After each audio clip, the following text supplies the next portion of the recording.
Olá, pessoal, tudo bem com vocês? Tudo certo? Então, meu nome é Tânia e esse aqui é o meu sinal em Libras. Primeiro, agradeço muitíssimo a Clarice pelo convite e pela oportunidade de conversar um pouquinho com vocês sobre algumas perspectivas, possibilidades e conquistas, né, dos surdos brasileiros ao longo desses últimos anos, essas últimas 4 décadas, eu diria.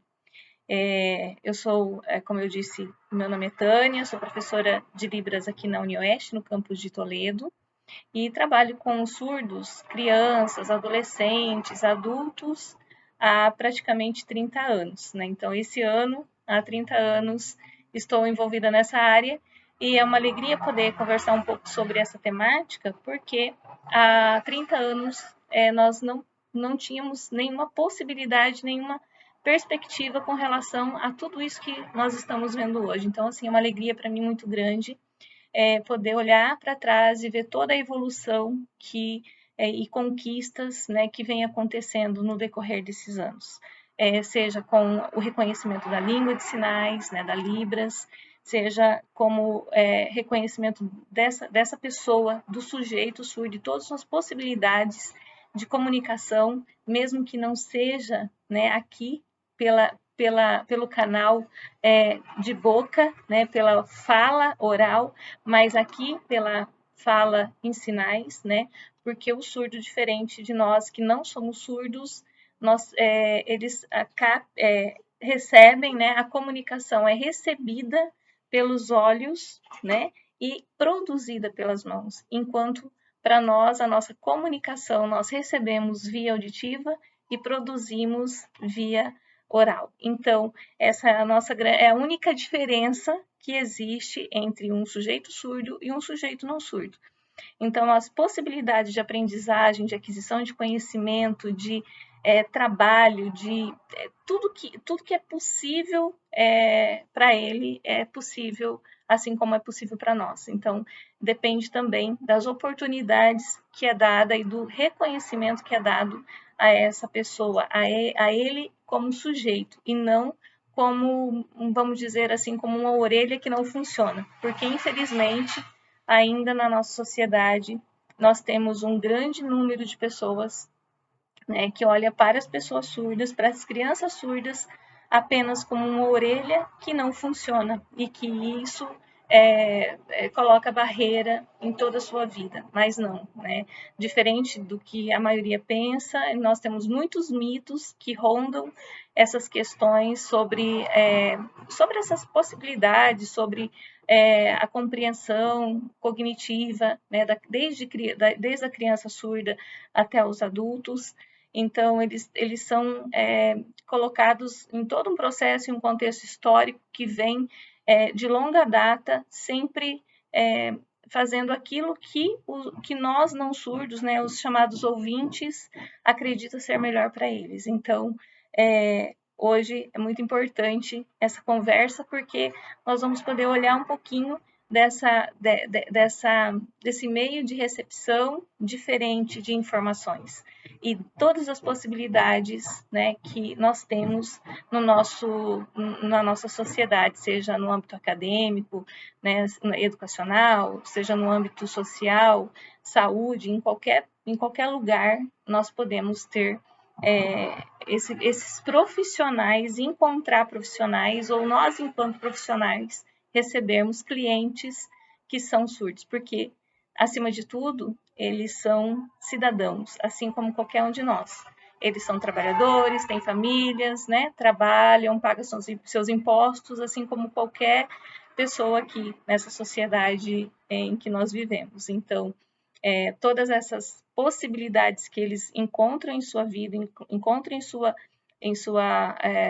desde a sua infância, depende muito do nosso olhar sobre ele, do nosso olhar no sentido de olhar para ele enquanto um sujeito capaz, uma pessoa que tem condições, que tem possibilidades, e não olhar para ele como eu disse antes, né, algo que tem que ser curado. Então, a nossa preocupação sempre é colocá-los numa caixa de normalização, né? Essa normalização, ela impede muitas vezes que essa pessoa, que esse outro evolua, porque nós subestimamos muito de sua capacidade, das suas possibilidades de evolução, né? Então, é muito comum nós colocarmos barreiras, nós colocarmos empecilhos, né? Atribuímos a ele a dificuldade, muitas vezes, de aprendizagem, atribuímos a ele dificuldades de relacionamentos. No entanto, toda essa dificuldade está mais do lado de cá do que do lado de lá. Então, olhar para esse sujeito como alguém que é capaz, como alguém que tem possibilidades como qualquer outra pessoa, esse é o ponto principal, né? Ter essa criança surda em qualquer lugar, seja na catequese, seja no âmbito na escola, brincando no parquinho. Então, são situações e momentos em que as crianças elas têm que ser olhadas como qualquer outra criança, né? Apenas com essa possibilidade de recepção e compreensão linguística que é a partir desse mundo visual, né? E dessa produção que é aqui no espaço de sinalização, que pode falar tudo que vocês imaginam, né? As orações, elas podem ser ditas em Libras e podem ser ouvidas por Deus, podem ser ouvidas por Jesus, podem ser ouvidas por todos os anjos e santos. Então, isso é o que mais nos dá, né, essa possibilidade de acreditar cada vez mais que essa comunicação, sobretudo, ela chega, né, aos olhos, né, do Pai, então, do nosso Criador.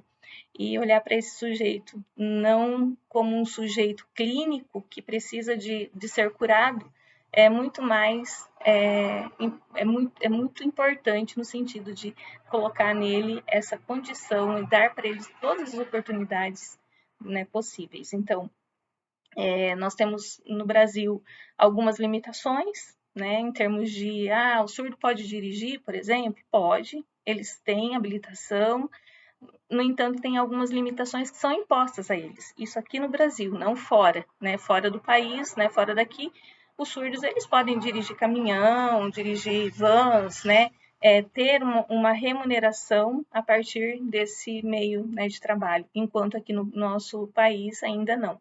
Os surdos ainda só podem ser habilitados na categoria A e B, né, que é moto e carro sem atividade remunerada, né, nessa condição de ser motorista, por exemplo.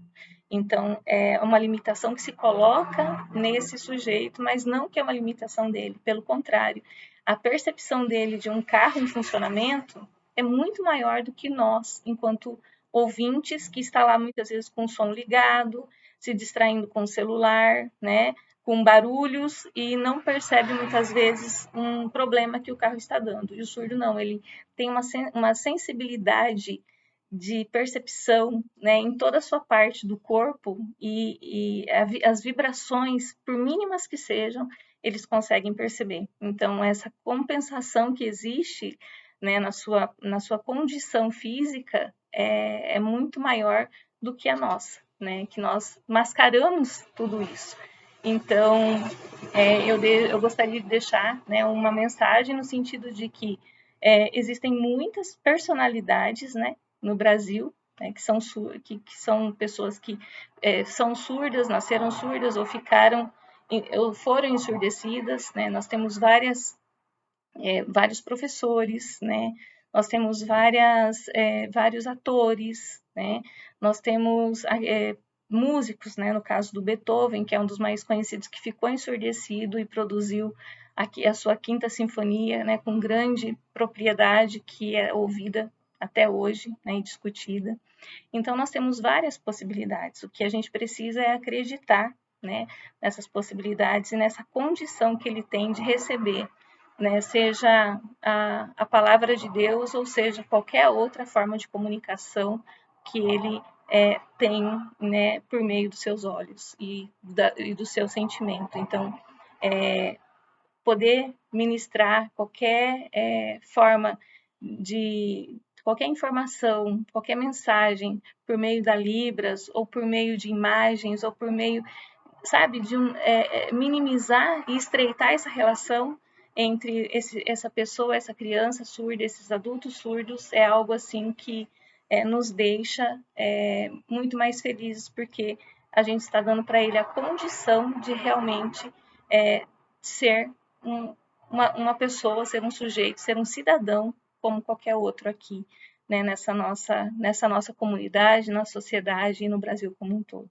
Então, mais uma vez, agradeço imensamente e fico à disposição, né, para maiores informações.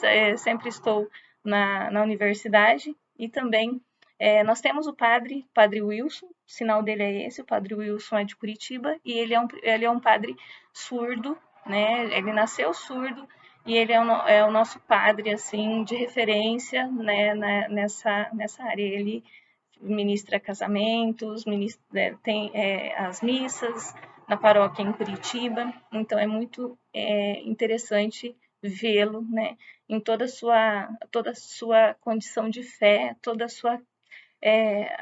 sua sensibilidade no momento da sua pregação, no momento da homilia. Então é fantástico observar todas essas possibilidades. Então nós temos aí o Padre Wilson, né, no caso, então ele já esteve aqui em Toledo em outro momento, e quem sabe, né, podemos pensar numa próxima oportunidade, consultá-lo, entrevistá-lo e também pensar numa vinda dele para cá. Então agradeço mais uma vez, um abraço em todos e beijos, até mais.